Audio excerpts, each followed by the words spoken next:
today is a lab, but if I can just have your attention for about 5 minutes, all right, because sometimes when you first get started on your first assignment, it's kind of hard.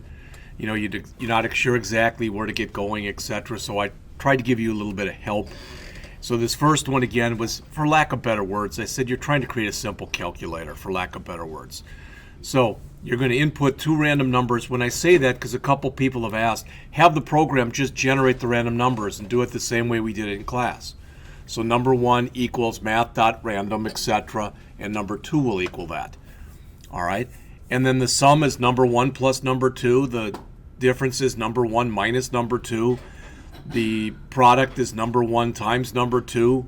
The modulo, or the, etc. You get all that stuff. So here's an example run. So I put this out here. Now that I see it, I think I left one thing out. But don't worry about copying this down. I saved this out on the P drive for you. All right.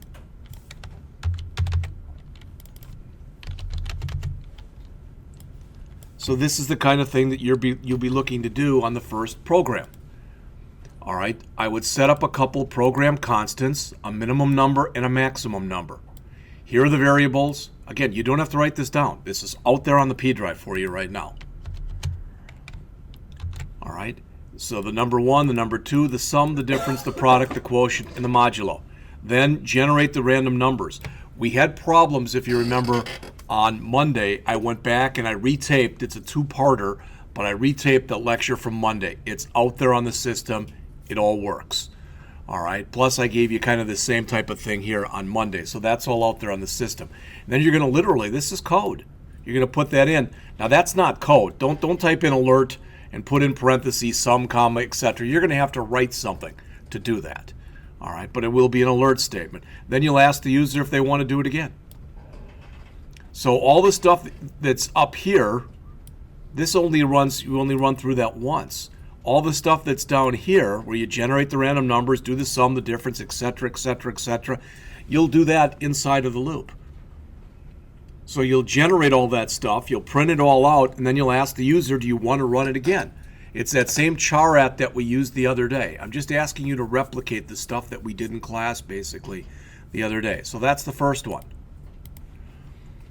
The second one that you're supposed to do is that leap year. All right? I'm not going to read that, but those are the rules for a leap year. You can read them yourselves. All right, write a JavaScript program. Here you're allowing the user to generate or to enter a number. So we're not going to randomly generate it. We're going to have the user you put a number in there. And then we're going to figure out whether or not it's a leap year based on what's in here. All right, so again, I just kind of whipped something up quick. So I said I put a constant, min year is 1, max year is 1,000,000. I had 2 variables. The year that you're going to input, and another variable that I called is leap year, which I made a Boolean. Yes? Does it start from today? The 1 is today? And then No, 1 would be year 1. year 1. Yeah. And then, again, put all that stuff in here in a loop. Determine the status. Well, the first thing, think about this. Okay? Think about what is not a leap year. All right? So, if year modulo 4 does not equal 0, that means the number is not divisible by 4, correct? All right, not a leap year. All right, that's already going to get rid of more than 75% of any input you put in. So it's just the other 25 you have to worry about. All right. Well, if it gets down there, if you get down to an else, I'm not going to write anymore. But if you get down into here, you know it's divisible by 4. But then you've got to make sure if it's divisible by 100, it's also divisible by 400. Those are the specs. All right. And then you'll just put an alert that says, yes, 2015 is not a leap year.